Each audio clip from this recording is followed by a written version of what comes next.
সৃষ্টিকর্তা যিনি এই বিশ্ব ব্রহ্মাণ্ডের পরিচালক তিনি বলতেছে, দেখেন এই কথাগুলো ধর্মগুলো কীভাবে বিকৃত করে ফেলে। দেখেন কে বলতেছে? সেই Almighty creator, all in all, সেই আল্লাহ। সে বলতেছে যে আমি আমি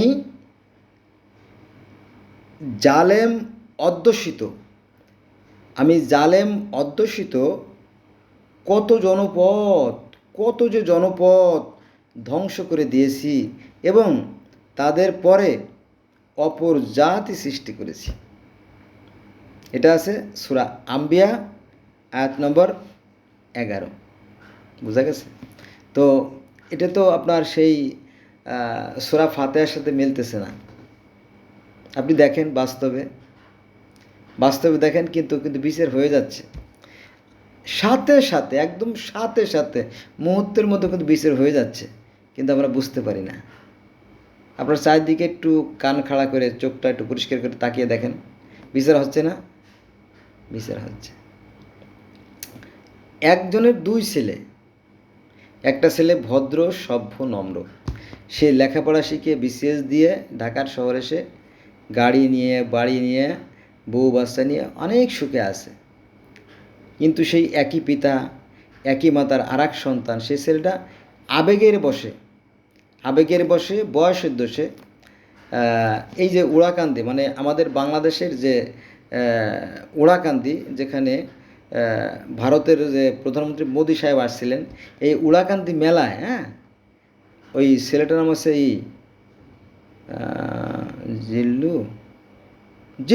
জিল্লুর ভাই আর কি। তো এসকেন্দার সম্ভবত। তো এই ছেলেটা কী করছে জানেন? আবেগের বশে একটা ছুরি দিয়ে একটা ছেলেরে খুঁচা মারছে, তার গলায় চেন ছিল, বাস। এটা তার জীবনের জন্য কাল হয়ে গেছে। পরে জেল খাটছে, জেল খাটছে। নিজের স্ত্রী ছিল, সেই স্ত্রী চলে গেছে বাড়ি থেকে, সন্তানরা চলে গেছে, কেউ আর ফিরে আসে নাই।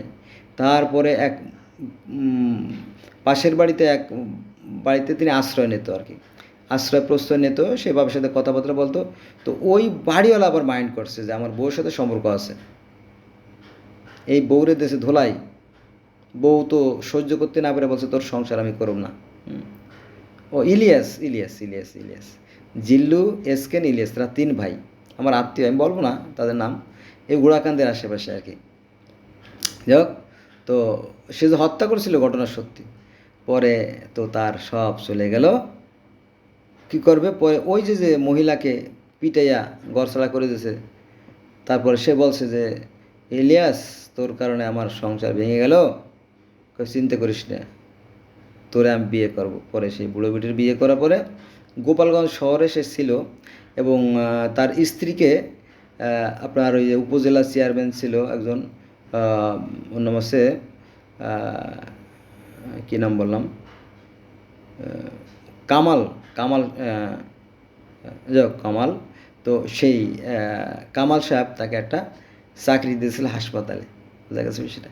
বিচার কিন্তু হয়ে যাচ্ছে। যেমন মনে করেন যে এই যে আমাদের পুলিশের আইজি বেনজির সাহেব, তারপরে ফরিদপুরের প্রধানমন্ত্রী শেখ হাসিনার যে বিআই খন্দকার মোশাররফ হোসেন সাহেব, তারপরে আপনার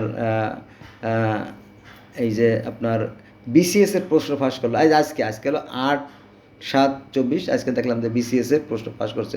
তিনি বিরাট বুজুর্গ, লম্বা দাড়ি, সাদা দাড়ি, বড় বড় টুপি পাগড়ি নিয়ে, আরে বাবা, আপনার ইসের মধ্যে ওই বিমানের মধ্যে নামাজ পড়তেছে, হ্যাঁ, রাস্তায় নামাজ পড়ে, এগুলো ছবি তুলে আবার রাখছে, সেই ছবিগুলো সব আউট হয়ে গেছে, বুঝছেন? এটা ধোঁকাবাজি, ঠিক আছে? তো আসুন, সৃষ্টিকর্তা আমাদেরকে ভালো মন্দের জ্ঞান দিয়ে দিচ্ছে, আমরা এটা নিয়ে কি সামনের দিকে এগিয়ে যাই। বিচার কিন্তু হয়ে যাচ্ছে, পৃথিবীতে হয়ে যাচ্ছে, আর বাকিটা হয়তো পরকালে হবে। বোঝা গেছে বিষয়টা? হ্যাঁ, এই হলো। আরও অনেক কথা বলা যাইতে পারে।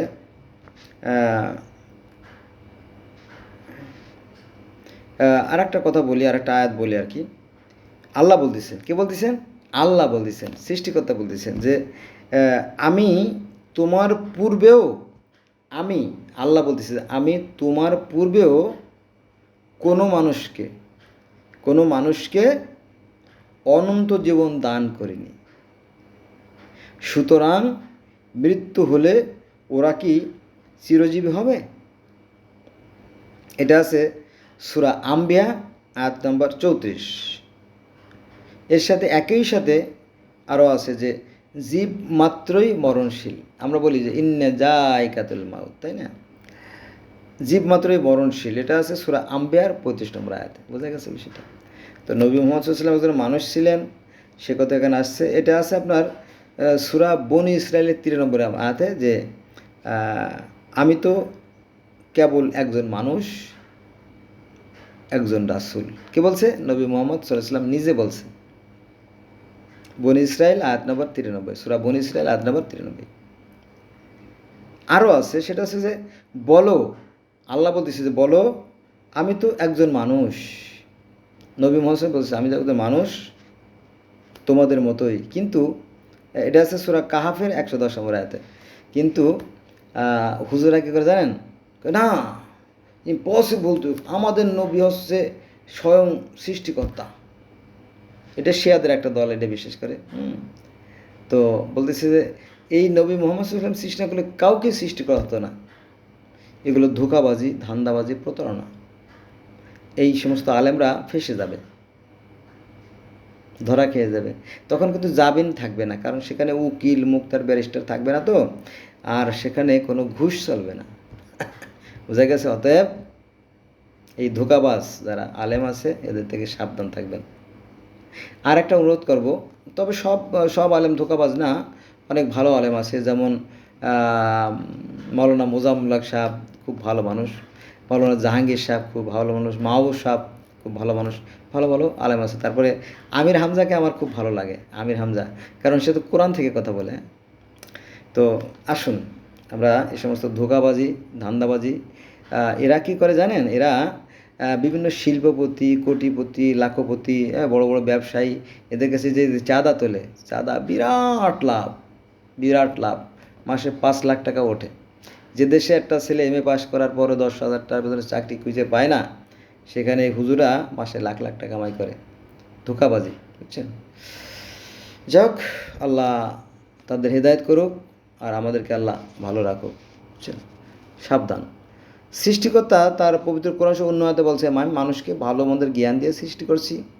এখন মানুষ কোন পথে যাবে আর কোন পথে যাবে না, এটা তার একান্ত ব্যক্তিগত ব্যাপার। যদি সে ভালো কাজ করে তাহলে ভালো ফল পাবে, আর যদি মন্দ কাজ করে তাহলে মন্দ ফল পাবে। সেটা দুনিয়াতেই শুরু হয়ে যায়, ঠিক আছে?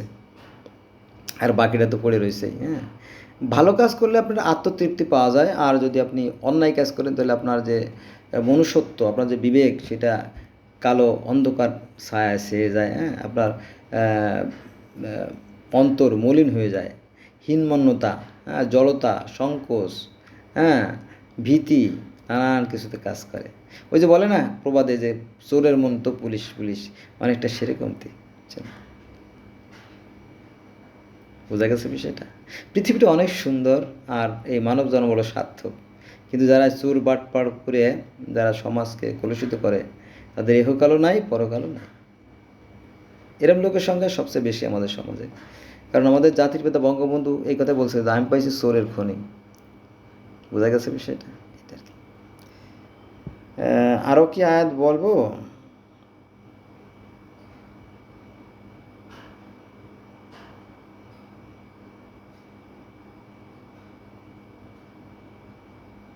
আজকে এই পর্যন্ত থাকলো।